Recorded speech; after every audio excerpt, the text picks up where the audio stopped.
Kamusta mga ate, kuya, beshi? Si Chari po ito mula sa The Sun, Moon, Stars, PH Tarot. Ipapaalam ko lang po na ito po ay isang general read o pangkahalatang pagbabasa at maaring hindi lahat ay magtugma sa inyong sitwasyon. I-check din nyo ang inyong Moon, Rising at Venus sign. Baka doon mas tumugma ang read para sa inyo. At kung ang mensahe ay tama sa inyo, paki-like lang po at mag-subscribe kung hindi pa ninyo ito ginagawa. Okay, mag-umpisa na po tayo. Hello po mga ate ko, Beshis. Kamusta na po kayo? Dito ulit ako si Chari para another reading, and this is for the sign of Sagittarius, Sun, Moon, Rising, and Venus. And of course, welcome po yung mga cross-watchers natin with Sagi at mga bago po natin viewers. First card po na tumalsik ay Six of Swords. So, tignan natin kung ano yung message na mag-pick up natin para for Sagi.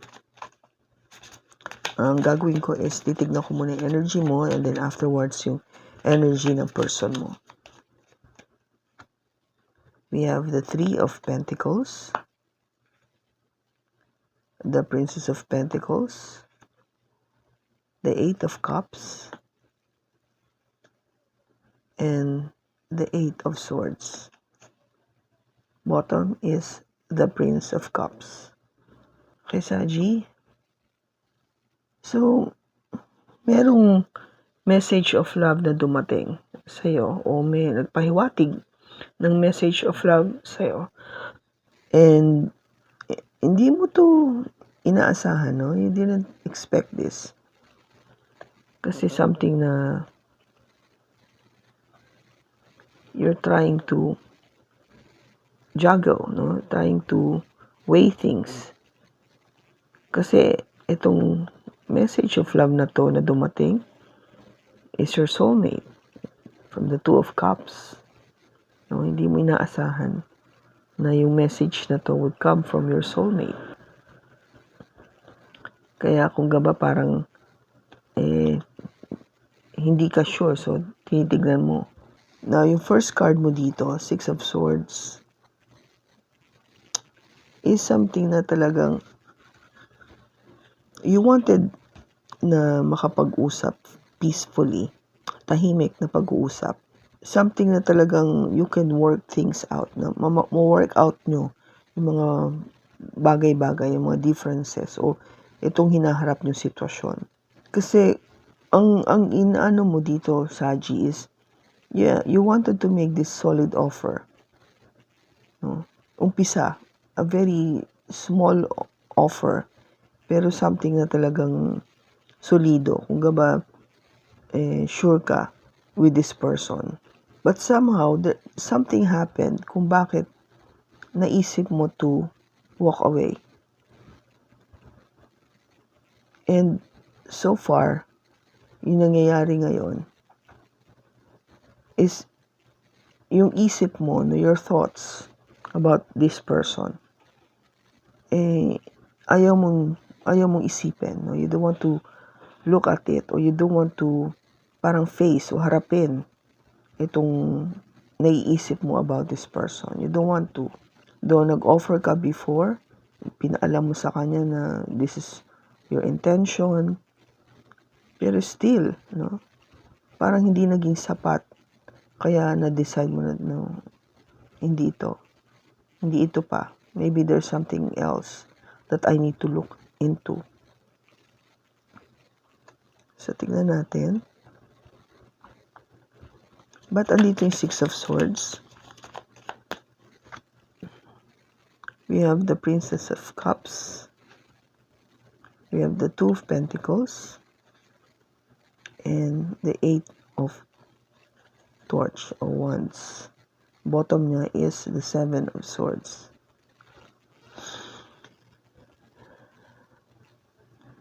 Meron bang nangyaring pagsisinungaling o pagtatago o paglilihim?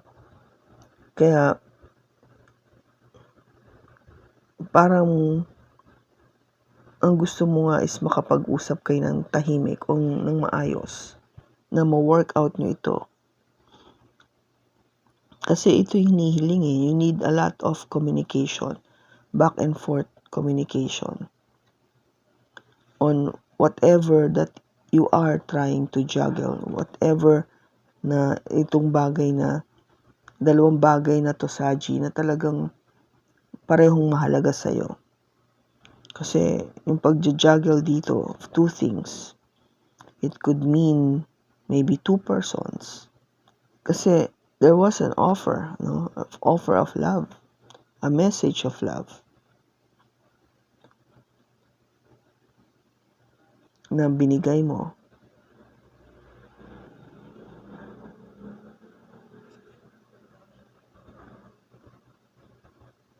Now, tingnan natin, bakit andito yung 8 of Cups? Ba't andito yung 8 of Cups? We have the Wheel of Fortune, the Prince of Cups, and the Two of Swords. Bottom niya is the 4 of Cups. Now, bakit na-decide mo to walk away, Saji? Is because itong love na to that you were being offered o yung ino-offer mo, hindi mo mabigyan ng total 100% na commitment. Parang hindi pa, no? This is not yet the love that you wanted. Kasi parang gusto mo pa i-ignore, no? You don't want to face this. Hindi pa to. Kasi ang nakikita mo is yung mga dating relationship, no? Maybe there was something do sa past na kung bakit you keep coming back o iniisip mo baka ganun ulit mangyari. No, medyo natatakot ka na, baka maulit. Kaya medyo you got scared, no? You got scared and you walk away. Though meron ka nag-start ka na to make that offer. But somehow it didn't materialize. Kaya ang nangyari, nagbago, no? Nagbago yung takbo ng sitwasyon o yung pangyayari. Yung offer of love na binigay mo rito o yung offer of love na binigay sa'yo, take it as it resonates, no? Hindi ka maka-decide. Somehow, pumipigil to for you to make that decision. That's why ang naging parang decision mo nga is, teka muna, let me be by myself, no? Ako muna, para makapag-isip ako mabuti. Ba't andito yung 8 of Swords?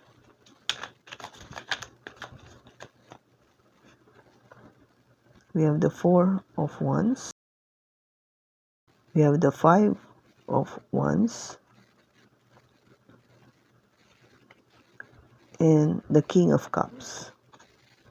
Bottom niya is the Devil. Capricorn energy. Okay, so there are many negative thoughts na pumapasok sa isip mo. Maybe naisip mo na may mga ginawa itong person na to, o baka ito yung mangyari ulit sa'yo. Kaya parang ayaw mo muna. You don't want to look at this relationship. Though mahal mo, you love this person, or your person loves you, kasi nakikita mo na marriage material tong person na to. I mean, talagang siya yung, alam mo yung may future ka dito with this person. Pero may conflict eh, may kaguluhan kayong hinarap. Kaya, andito siguro yung energy ng Devil, no? Because of this conflict. Or there might be some feeling of parang may kakompetisyon. Okay, kasi itong King of Cups is an energy coming from a water sign, Cancer, Pisces, or Scorpio. Tignan natin, bakit andito yung 5 of Wands?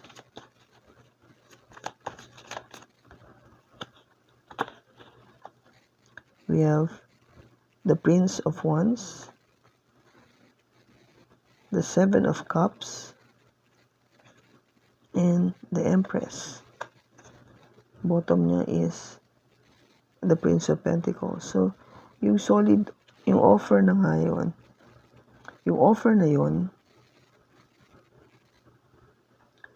ano yung conflict na yun is something to do with pagiging in and out niya and having so much options with regards to having yung person na to.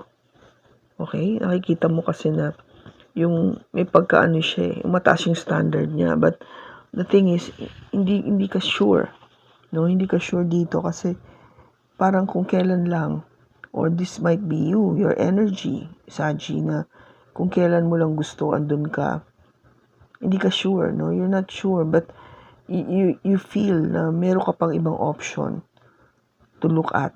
Hindi lang siya. Kasi siguro nga with the Prince of Pentacles, yung offer na to, na binigay mo, yung nga lang, mabagal kasi yung development. Hindi agad umuusad. Hindi agad gumagalaw.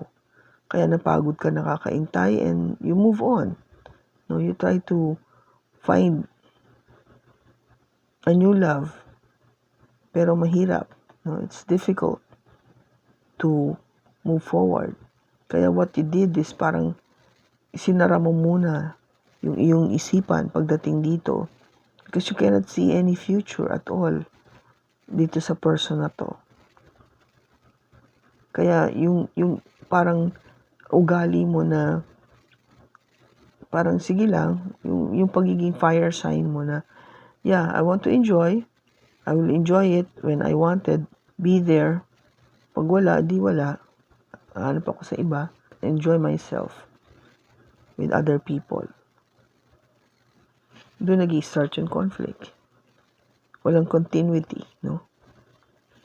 Anong energy ng person mo? We have the Death, Scorpio energy. We have the Seven of Pentacles. We have the Page of Swords. We have the King of Wands and the Lovers.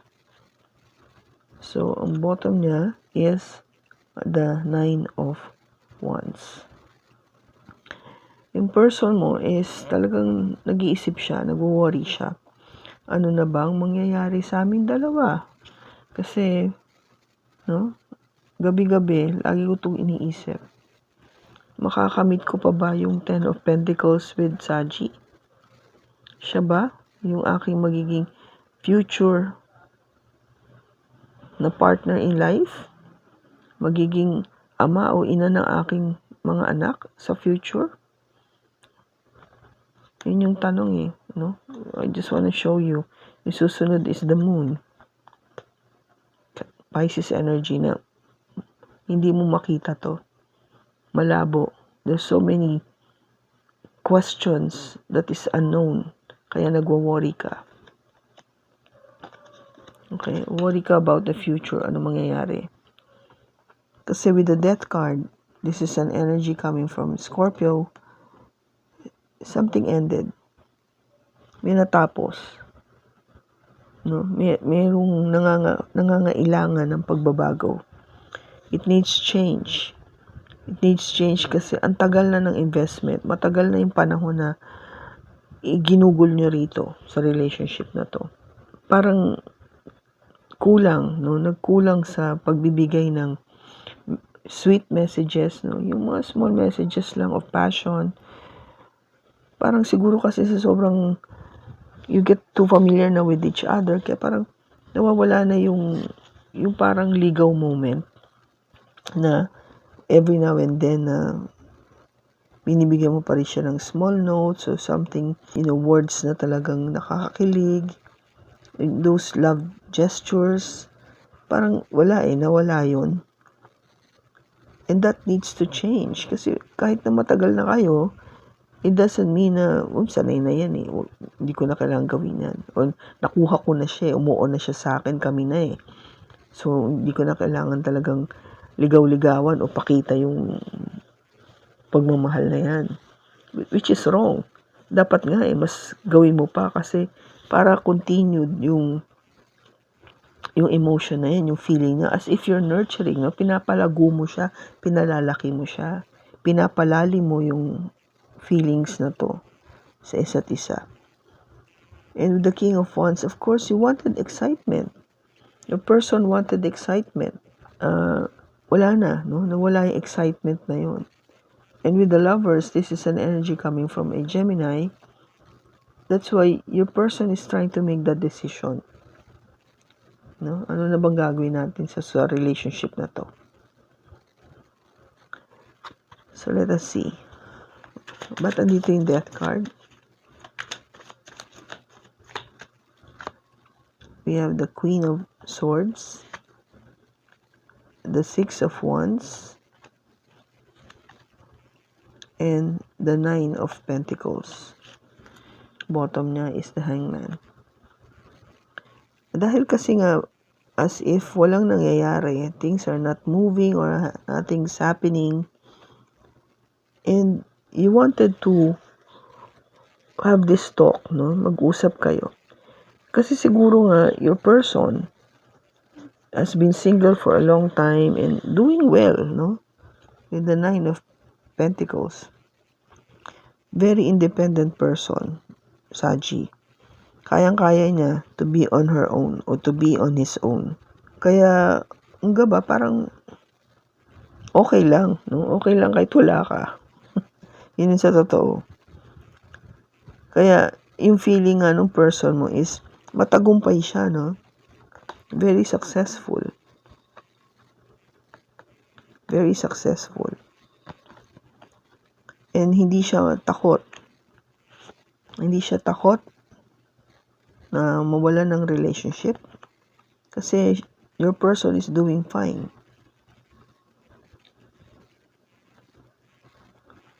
Now, ba't andito yung King of Wands? We have the Temperance, Hermit, and the Knight of Swords. Bottom niya is the Ace of Wands. Ace of Pentacles pala. Sorry. Gusto niya ng something very solid, no? Your person. Bakit andito yung King of Wands? Gusto niya talaga na action. Tama na kasi yung pag-iisip, pag-heal, no? Pag-iisip, pag-heal dito sa bagay na ito. And what you wanted, yung person mo is action. You know, mabilis na action. Something na talagang mayroong mangyayari. May mararamdaman, may makikita, may galaw. Hindi yung wala lang. Okay? So, yung Lovers, ba't andito yung Lovers? We have the Nine of Cups, the Moon, and the Ten of Pentacles. Bottom is the Four of Pentacles. So, you're holding tightly dito sa relationship. Ayaw mo basta to let it go, a cross-watcher. Kasi nakikita mo na this is your happiness. Ito yun. This is everything that you wanted. To be with Saji, to have siya maging partner mo in life, to have children, to have house, to have money, everything, no?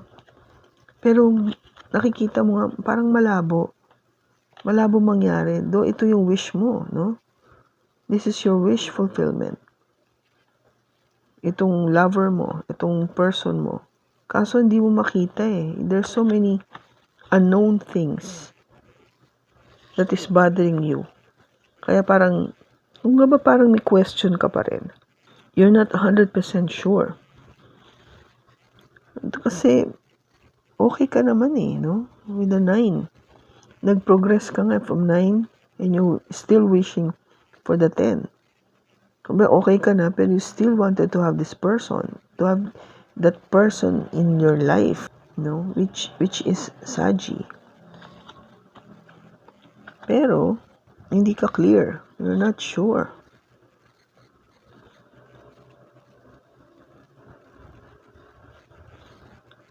Pero one thing that is you are sure, you're holding tightly dito sa relationship na to. You cannot let it go. Bakit andito yung moon?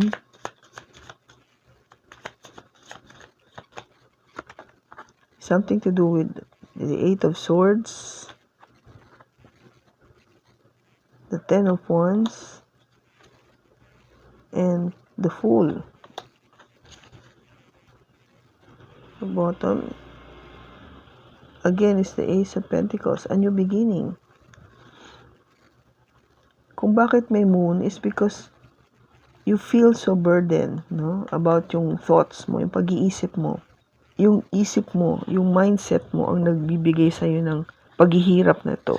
Ang gusto mo kasi is, wala lang, parang, sige na nga, gano'n yung, maiba naman yung takbo ng pag-iisip mo na hindi matakot. Alam mo yun, to be strong and parang walang fear na to move forward. Kasi may takot ka pa rin eh. You have this fear. Kaya nga, you have 2 energy ng Hermit, which is a Virgo energy. Pinag-iisipan mo mabuti, You're thinking long and hard about this relationship. Natatakot ka, maybe because all your life, sanay ka ng pagiging independent by your own. And then, papasok ka dito sa isang relationship na, syempre, you're gonna be sharing it with Saji. Though you wanted to, act like a fool na talagang sige lang, take that risk, move forward, hanggang bahala na. But somehow, hindi siya ganun kadali. What your mind is telling you. O yung parang ginapos mo na yung sarili mo, yung isipan mo sa thoughts na to. Hindi mo ma-let go. Kaya nagiging burden na sa'yo, itong pag-iisip na to. Wherein dapat yung energy mo is just let it go. Do what you think is right. Chill out. Huwag ka mag-worry, huwag ka matakot. Take that risk, take that leap of faith. Yun yung sinasabi dito. Now, before I would ask, I forgot to show you, you have the 8 of Swords, and Saji also have the 8 of Swords. Pareho kayo eh. Yung pag-iisip nyo, somehow you mirror each other. Yung hindi mo nakikita, maybe because, yung nga, kung meron ito si Saji, baka yun yung isang bagay na nag-i-stop din sa'yo. Baka you saw it from Saji na nagkakaroon din siya ng, these thoughts about itong relationship na to. Okay? So, ano yung message natin?